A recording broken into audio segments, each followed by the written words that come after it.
अस्सलाम वालेकुम जी। मेरा नाम वसीम मलिक है। साबिक वज़ीर आज़म इमरान खान अब सियासी महाज के बाद कानूनी और अदालती महाज पर भी बड़े मजबूत नजर आ रहे हैं। उसकी बुनियादी वजह मैं आज आपके सामने रखता हूं कि आज के रोज ही चीफ जस्टिस आमिर फारूक की इस्लामाबाद हाई कोर्ट में इमरान खान के इंतखाबात से कबल जिन 3 बड़े केसेस में सजा दी गई थी उन सजा के खिलाफ अपीलों पर समाअत थी। तो मुझे बिलखसूस 8 फरवरी के बाद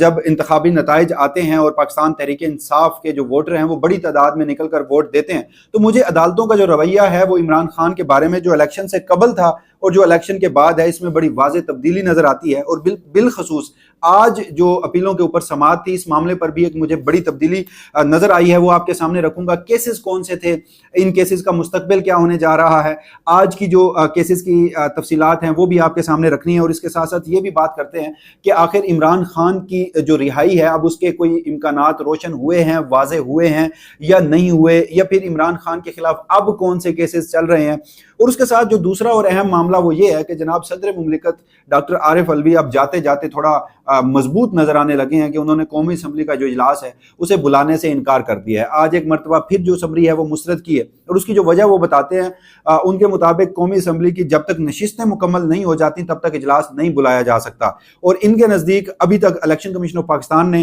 जो पाकिस्तान तहरीक इंसाफ सुन्नी इत्तेहाद कौंसिल में गई थी उन्हें मखसूस नशिस्तें नहीं दी। और आज के रोज़ भी इलेक्शन कमीशन ऑफ पाकिस्तान में इस हवाले से इजलास था।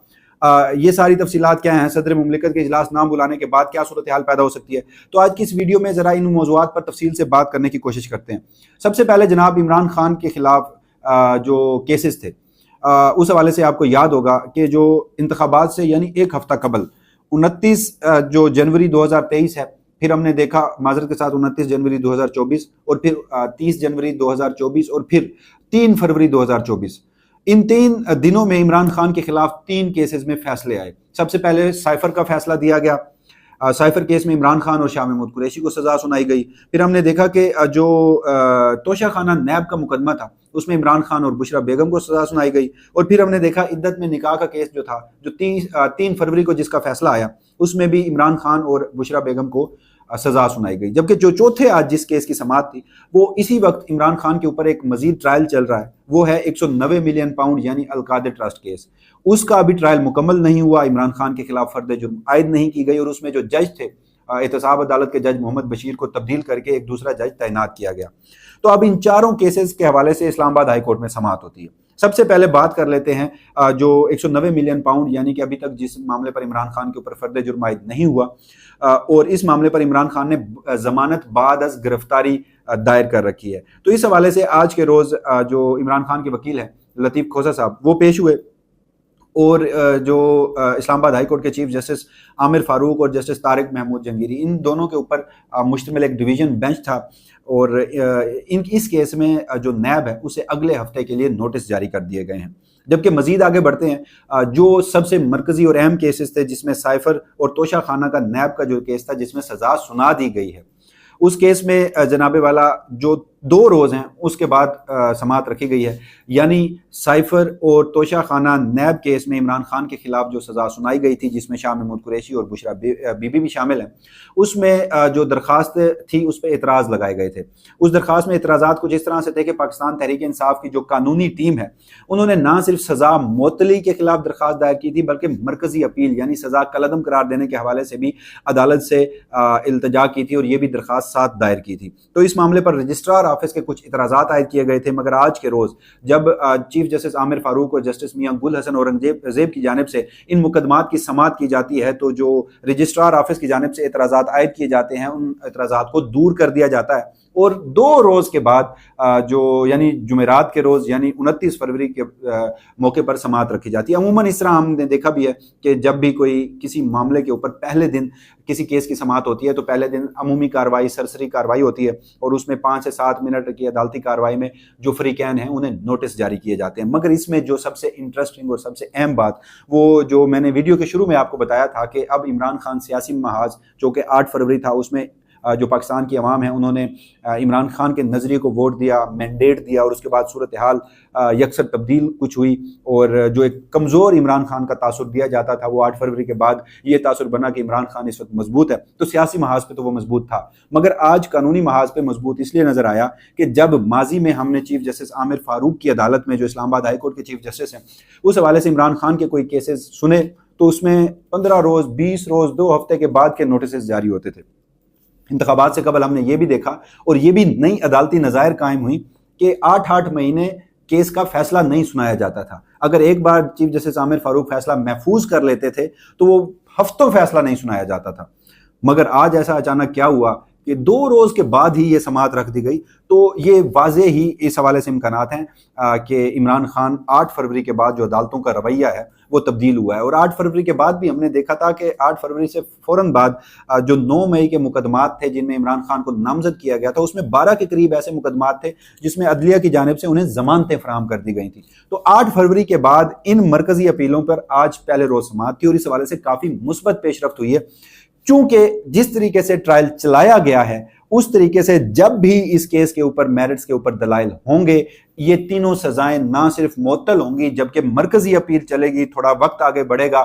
टाइम लिया जाएगा अदालतों की जानिब से, केस के मेरिट्स को डिस्कस किया जाएगा, तो ये सजाएं कालादम भी होंगी। मगर जो फिलहाल जल्दी रिलीफ मुझे मिलता दिखाई दे रहा है इस तरह के केसेस में कि सजा मुअत्तल कर दी जाएगी। इसकी एक गुज़श्ता मिसाल मैं आपको देता हूँ। यही तोशा खाना का जो केस था जिसमें हुमायूं दिलावर साहब की जानिब से एक फैसला सुनाया गया था, उसमें इमरान खान की सजा मुअत्तल हो चुकी थी क्योंकि उसमें भी ट्रायल में खामियां थी और ये जो ट्रायल किए गए तीनों, ये तो तारीख के बदतरीन ट्रायल्स में शामिल हैं। तो इस हवाले से कभी उम्मीद ये है कि अब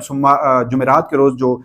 इस हवाले से केस की समाअत शुरू होगी, मेरिट्स पर जो दलाइल हैं वो दोनों जानिब से दिए जाएंगे। तो मैं जुमेरात के रोज नहीं, चलें उसके अगली समाअत यानी 3 से 4 ऐसी समातें, यानी मैं मजीद वाज़े कर देता हूं कि मुझे मार्च के महीने में इमरान खान के खिलाफ ये जो मुकदमात हैं जिसमें इंतखाबात से कबल उन्हें सज़ा सुनाई गई थी, उस सज़ा में मुअत्तली नज़र आती है, यानी इमरान खान को इनमें ज़मानत दे दी जाएगी। जबकि इसके साथ साथ इद्दत में निकाह का जो एक केस था वो इमरान खान की जानिब से, उसमें जो अपील दायर की गई थी वो डिस्ट्रिक्ट एंड सेशन कोर्ट में दायर की गई थी और उसमें भी 29 जनवरी को ही समाअत रखी गई है। तो ये अहम मुकदमात हैं और इस मुकदमात के हवाले से अब ये वाज़े रिहाई के जो वाज़े इम्कानात मैं आपको कह रहा हूँ, इस हवाले से अभी कुछ कहना कबल अज़ वक्त है क्योंकि पाकिस्तान, बदकिस्मती से पाकिस्तान की जो अदालतें हैं वो पाकिस्तान की सियासी सूरत हाल को देखकर फैसले दे रही होती हैं और इंतखाबात के बाद भी जिस तरह इमरान खान ने किसी चीज़ पर बज़ाहिर अब तक की इतलात के मुताबिक समझौता नहीं किया, वो जिस नज़रिए पर कायम था उसी पर कायम रहा। मुलाकातों की खबरें भी आती रहीं, मगर इमरान खान ने अपने मैंडेट के ऊपर, यानी जो अवाम ने उसे दिया, उस पर अभी तक कंप्रोमाइज़ नहीं किया। तो कुछ पावरफुल सर्कल्स में अभी तक ये तशवीश है और इमरान खान को मजीद फिक्स करने की बातें हो रही हैं। यानी कि जिन 2 केसेस की मैं बात करने जा रहा हूँ, एक तो 190 मिलियन पाउंड जिसमें अभी रेफरेंस दायर माजरत के साथ फर्द जुर्म आयद नहीं हुआ, एक तो उस केस का, और दूसरा जो 9 मई के मुकदमात हैं उसमें भी अब बातें चलने लग गई हैं कि इमरान खान को इन दोनों मुकदमात में कन्विक्ट करके ज़्यादा से ज़्यादा देर के लिए जेल के अंदर रखा जाए। मगर जैसा कि 8 फरवरी के बाद अदलिया का रवैया तब्दील हुआ है, 8 फरवरी के बाद सूरत हाल बहुत मुख्तलिफ हुई है, तो उस हवाले से अब ये उस तरह आसान नहीं होगा जिस तरह इंतखाबात से कबल एक साबिक वज़ीर आज़म के खिलाफ ट्रायल चलाए गए हैं। तो ये अब तक की आज की वो सारी सूरत हाल थी। अब आ जाते हैं ज़रा दूसरे मौजू के ऊपर। जनाब, दूसरा मौजू ये है कि कौमी असम्बली का इजलास 21 रोज़ के अंदर इंतखाबात के बाद कौमी असम्बली का इजलास बुलाया जाता है और इजलास सदर मुमलिकत बुलाते हैं। इस बार हुआ कुछ यूँ कि अब इंतखाबात भी हो गए और गालबन डेडलाइन ये भी 29 जनवरी की बन रही है, अब फरवरी की, आने वाले 29 फरवरी को जो इजलास है वो बुलाया जाना था। मगर सदर मुमलिकत ने, जैसा कि आप जानते हैं कि उन्होंने समरी जो थी इजलास बुलाने की उसे मुस्तरद कर दिया है और उसकी जो वजह उन्होंने बताई है वो ये है कि असम्बली अभी तक नामुकम्मल है। सदर मुमलिकत का ये मौक़िफ़ है कि जब तक असम्बली मुकम्मल नहीं होती इजलास नहीं बुलाया जा सकता। असम्बली किस तरह से नामुकम्मल है? पाकिस्तान तहरीक इंसाफ के आज़ाद जीतने वाले उम्मीदवारान वो सुन्नी इत्तेहाद कौंसल में गए। सुन्नी इत्तेहाद कौंसल को अब इलेक्शन कमीशन ऑफ पाकिस्तान मखसूस नशिस्तें भी नहीं दे रहा। और भला हो, खैर हो, चीफ जस्टिस पाकिस्तान जनाब जस्टिस काजी फ़ायज़ साहब की कि उन्होंने 13 जनवरी को एक ऐसा फैसला दिया कि जो उसके कॉन्सिक्वेंसेस आज तक पाकिस्तान की जमहूरियत, पाकिस्तान की सियासत, पाकिस्तान का समाज भुगत रहा है। तो आज के रोज़ ही इलेक्शन कमीशन ऑफ पाकिस्तान में इस हवाले से सुन्नी इत्तेहाद कौंसिल को मखसूस नशिस्तें देनी है या नहीं देनी इजलास था। आज के रोज़ फैसला सुनाया जाना था। पहले गुज़श्ता जुम्मे के रोज़ फैसला सुनाया जाना था, नहीं सुनाया गया। फिर आज के रोज़ फैसला सुनाया जाना था, आज भी नहीं सुनाया गया। अब इत्तलात ये हैं कि कल के रोज़ इलेक्शन कमीशन ऑफ पाकिस्तान जो है उसके चारों सूबाई मेंबरान और जो चीफ इलेक्शन कमिश्नर हैं वो एक खुली अदालत लगाएंगे, यानी उनका जो एक कोर्ट होती है इलेक्शन कमीशन ऑफ पाकिस्तान की जो अदालत होती है, वहाँ ओपन कोर्ट में इस हवाले से कानूनी मुआवनत लेकर सुन्नी इत्तेहाद के जो भी वकला हैं वो भी जाएंगे और इलेक्शन कमीशन ऑफ पाकिस्तान भी होगा, तो वहाँ पर ये फैसला किया जाएगा। तो बहरहाल एक दूसरी बात जो अब सदर मुमलिकत के पर बड़ी बढ़ चढ़ कर तनकीद की जा रही है, ओ जी के अगर इजलास नहीं बुलाया जाता तो ये गैर आईनी फैसला होगा। और ये बात कौन कर रहे हैं? ये बात कुछ कानूनी माहिरीन के जरिए मार्केट में फैलाई जा रही है, इसमें कुछ सहाफ़ी भी शामिल है।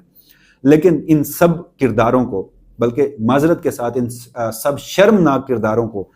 जब पंजाब में 3 माह के अंदर इंतखाबात नहीं हुए, जब KPK में 3 माह के अंदर इंतखाबात नहीं हुए, जब मरकज़ में मुकर्ररा मुद्दत जो कि 6 नवंबर बनती थी उसमें इंतखाबात नहीं हुए, और जब इंटरम सेटअप ने अपने कॉन्स्टिट्यूशनल ड्यूरेशन से मजीद आगे बढ़कर अनकॉन्स्टिट्यूशनली काम किया, तब तक इन्हें कुछ आइन नज़र नहीं आया, अदालती फैसलों की बेतौकीरी नज़र नहीं आई, क्योंकि वो शायद उस वक्त उनके आकाओं की उसमें मर्जी शामिल थी, इस वक्त वो नहीं बोले। मगर आज सदर मुमलिकत को इस हवाले से ठहराया जा रहा है। बहरहाल एक आइनी बुरान ज़रूर इस हवाले से है, क्योंकि सदर मुमलिकत असम्बली इजलास बुलाने से इनकार कर चुके हैं, जबकि अब इतलात ये हैं कि जो वजारत पार्लिमानी अमूर है